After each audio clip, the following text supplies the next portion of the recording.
खोजी टीवी के मुअज़्ज़िज़ दोस्तों, ईरान ने इसराइल के 3 अहम जासूस गिरफ्तार कर लिए। मोसाद से ताल्लुक रखने वाले इन जासूसों को क्या अहम टास्क सौंपे गए थे? क्या इसराइल ईरान के खिलाफ बड़ी जंग की तैयारी कर रहा है? अंदर की खबरें क्या कहती हैं? रूस यूक्रेन जंग की आड़ में इसराइल और अमेरिका कौन सा खेल खेल रहे हैं? आज हम आपको ईरान और इसराइल के माबैन जारी कशीदगी के हवाले से इंतहाई अहम खबरें देने जा रहे हैं। लिहाजा आपसे इल्तमास है कि इस वीडियो को आखिर तक जरूर देखिएगा। तो आइए चलकर मौजू का बाकायदा आगाज करते हैं। मुअज़्ज़िज़ दोस्तों, ईरान और इसराइल के माबैन जारी कशीदगी एक अरसे से जारी है। यहूदियों की नाजायज रियासत यानी इसराइल पाकिस्तान और ईरान से हद दर्जा नफरत रखती है। इसराइली हुक्काम मुस्लिम मुखालिफ इक़दामात में सबसे आगे दिखाई देते हैं। फलस्तीन में गुज़श्ता 2 हफ्तों से जारी इसराइली मज़ालिम इस बात की गवाही दे रहे हैं कि इसराइल और अमेरिका मिलकर मुसलमानों को ज़दोकोब करने और इनके हकूक सलब करने की मुहिम चला रहे हैं। ट्रंप के दौरे हुकूमत में अमेरिका और ईरान के ताल्लुकात इंतहाई कशीदा रहे और अब इसराइली वज़ीर-ए-आज़म नफ्ताली बेनेट ने अपनी फोर्सेस को खुली छूट दे दी है कि वो निहत्ते फलस्तीनियों पर गोलियां चलाएं और ईरान के खिलाफ हर वो हरबा अपनाएं जिससे ईरान को नुकसान पहुंचे। दूसरी जानिब ईरान भी हथियारों के साथ मैदान में है और वो अहले कुफर को ललकारने और इन्हें गहरी चोट पहुंचाने के लिए हम वक्त तैयार रहता है। यहां तक कि ईरान ने अमेरिका को भी तिगनी का नाच नचवा रखा है।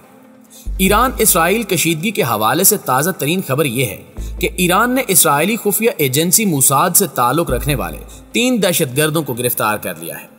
ईरान की सरकारी खबर रसां एजेंसी फारस ने गुज़श्ता रोज ये खबर ब्रेक की कि जनूब मशरकी ईरानी सूबे सिस्तान और बलोचिस्तान से 3 अफराद को गिरफ्तार किया गया है जिनका ताल्लुक इसराइली खुफिया एजेंसी मोसाद से है। ताहम इन लोगों की शनाख्त और कौमियत नहीं बताई गई और न ही ये बताया गया कि खुफिया और हसास इतलात तक इनकी रसाई किस तरह हुई। ईरानी दावों की आज़ादाना तस्दीक बिलअमूम नहीं हो पाती क्योंकि गिरफ्तारियों और मुल्जिमान के खिलाफ चलाए जाने वाले मुकदमात की कार्रवाइयों को खुफिया रखा जाता है। नाज़रीन गिरामी, ईरान और इसराइल बरसों से एक दूसरे पर जासूसी के इल्जामात आयद करते रहे हैं और एक दूसरे के खिलाफ बिलवास्ता जंग छेड़ रखी है। इसराइल ईरान को अपने लिए सबसे बड़ा खतरा समझता है और बारहा इस बात की धमकी दे चुका है कि वो तेहरान को जौहरी हथियारों के हसूल से रोकने के लिए इसके खिलाफ फौजी कार्रवाई कर सकता है। ईरान किसी तरह के जौहरी हथियारों के हसूल की कोशिशों की तरदीद करता है, ताहम इसका कहना है कि किसी भी जारियत के खिलाफ सख्त तरीन जवाब दिया जाएगा। पासदारान इनकलाब के जनरल कासिम सुलेमानी इराक में अमरीकी ड्रोन हमले में मारे गए थे, जिस पर इसराइल ने कहा था कि इसने ईरानी जासूसों के एक ग्रुप को तोड़ने में कामयाबी हासिल की है। उस वक्त के इसराइली वज़ीर-ए-आज़म नेतन्याहू ने बयान दिया था कि ईरान ने हसास मकामात की तस्वीरें उतारने नीज खुफिया मालूमात हासिल करने के लिए सोशल मीडिया के जरिए इसराइली खवातीन की खिदमत हासिल की थी, जबकि उसी साल जुलाई में ईरान ने कहा था कि इसने मोसाद से ताल्लुक रखने वाले एक मुसल्लह ग्रुप के अराकीन को उस वक्त गिरफ्तार किया जब ये लोग मगरबी सरहद पार करके ईरान में दाखिल होने की कोशिश कर रहे थे। ईरान वक्तन फवक्तन ऐसे लोगों को गिरफ्तार करने का ऐलान भी करता रहता है जो इसके मुताबिक अमेरिका और इसराइल समेत दीगर मुल्कों के लिए जासूसी खिदमत अंजाम देते हैं। 2020 में ईरान ने अपनी एलियट फोर्स पासदारान इनकलाब के जनरल कासिम सुलेमानी से मुतल्लिक अहम मालूमात अमेरिका और इसराइल को पहुंचाने के जुर्म में एक शख्स को फांसी पर लटका दिया था। कासिम सुलेमानी बाद में इराक में अमेरिकी ड्रोन हमले में मारे गए थे। दोस्तों, ईरान इसराइल को तस्लीम नहीं करता और खित्ते में हिजबुल्ला और हमास जैसी तंजीमों और इसराइल मुखालिफ मुसल्लह ग्रुपों की हिमायत करता है। हालिया दिनों में इसराइल और ईरान के दरमियान कशीदगी खतरनाक हद तक बढ़ चुकी है, जिसकी एक वजह फलस्तीनियों पर इसराइली कुत्तों का जुल्म सितम है। इसराइल एक गासिब और बदमाश मुल्क है जो अपने दोस्तों और दुश्मनों को खूब पहचानता है। इसको खलीज के अरब ममालिक से अब कोई खतरा नहीं रहा, इसने इन सबको अपना दोस्त बना लिया है। अब इसराइल को अगर खतरा है तो ईरान और पाकिस्तान से। पाकिस्तान को ललकारना सरदस्त इसके बस में नहीं, वो इसके लिए किसी मुनासिब वक्त के इंतजार में है, मगर ईरान पर चढ़ाई की मुकम्मल तैयारी कर चुका है। गुज़श्ता दिनों इसराइल ने पूरी दुनिया को वाज़े कर दिया कि वो किसी भी वक्त ईरान पर हमला कर देगा। पूरी दुनिया ने इसराइल के इस अचानक ऐलान पर तशवीश का इजहार किया और इस कशीदगी के पुरअमन हल पर जोर दिया, मगर इस इशू पर अमेरिका खामोश है और इसने कोई रद्द अमल जाहिर नहीं किया। दुनिया ने इस खामोशी को इसराइल के लिए आशीर्वाद का नाम दिया है। उधर ईरान ने इसराइल के खौफनाक इस्तकबाल का ऐलान किया है कि अगर इसराइल बहादुर है तो इसको अपने इरादे में देर नहीं करनी चाहिए। दुनिया ईरान में इसराइल का बहुत बड़ा कब्रिस्तान देखेगी और पूरी दुनिया हमेशा के लिए इस शर की रियासत से महफूज हो जाएगी। ये आग किसी भी वक्त भड़क सकती है और अगर ऐसा कुछ होता है तो मशरिक़ वुस्ता के दीगर ममालिक बिलखसूस पाकिस्तान इससे बहुत मुतासिर होगा। दूसरी जानिब गुज़श्ता कई रोज से रोजादार मुसलमान नमाजियों पर मस्जिद अक्सा के अंदर इसराइली तशद्दुद और जुल्म के सिलसिले जारी हैं। सयूनी आबादकार जत्थों की सूरत में मस्जिद में दाखिल होते हैं और इन्हें इसराइली पुलिस की मदद हासिल होती है। ये सयूनी जाहिर करते हैं कि इस मस्जिद के अंदर इन्हें अपने तौर तरीके के मुताबिक इबादत करने का हक है और इस मस्जिद की सरजमीन भी इनका तारीखी विरसा है।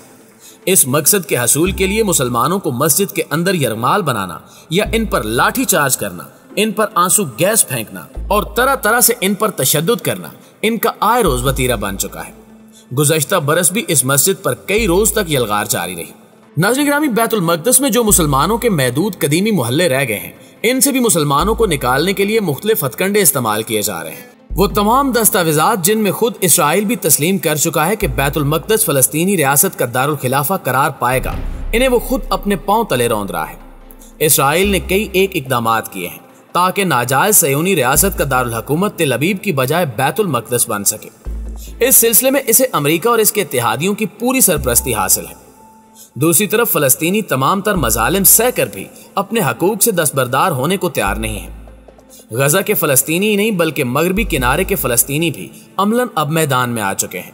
इन्होंने मार्च के आखिरी हफ्ते से लेकर 15 अप्रैल तक मकबूजा फलस्तीन के अहम इलाकों में सयूनियों के खिलाफ जो कार्रवाइयां की हैं, उन्होंने खुद इसराइल के मुस्तकबिल के लिए नए सवालात पैदा कर दिए हैं। इसराइल में आम तौर पर यह समझा जाता था कि मगरबी किनारे पर तो इनके हलीफ महमूद अब्बास की हुकूमत है और वो अपने इलाके के फलस्तीनियों को काबू में रख सकते हैं और इन्हें इसराइल के खिलाफ किसी कार्रवाई से रोक सकते हैं। लेकिन इन हालिया कार्रवाइयों से जाहिर होता है कि महमूद अब्बास की गिरफ्त अब मगरबी किनारे के फलस्तीनियों पर खासी कमजोर हो चुकी है। 2021 में गजा पर जब इसराइल बमबारी कर रहा था तो मगरबी किनारे के फलस्तीन भी इनकी हिमायत में मुतहर्रिक नजर आने लगे थे।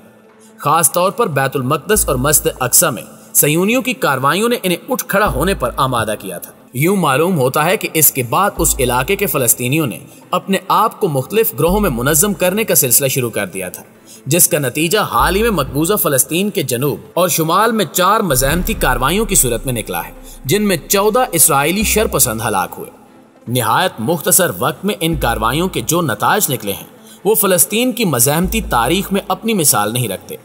इतने थोड़े अरसे में इतने सयूनियों की हलाकत ने सयूनी अवाम को खौफजदा कर दिया है और वो पागल हाथी की तरह निहत्ते फलस्तीनियों पर चढ़ दौड़े हैं। इसका क्या नतीजा निकलेगा? क्या ये तसादुम खूनी जंग में बदल जाएगा और क्या हमास एक बार फिर से इसराइल की ईंट से ईंट बजा देगा? इस बारे में अभी कुछ कहना कबल अज़ वक्त है, लेकिन आप दोस्तों की आरा इस बारे में क्या कहती हैं कमेंट करके हमारे साथ शेयर जरूर कीजिएगा। इंशाल्लाह आपसे मुलाकात होती है अगली वीडियो में। तब तक अपना और अपने प्यारों का ढेर सारा ख्याल रखिए। अल्लाह निगहबान।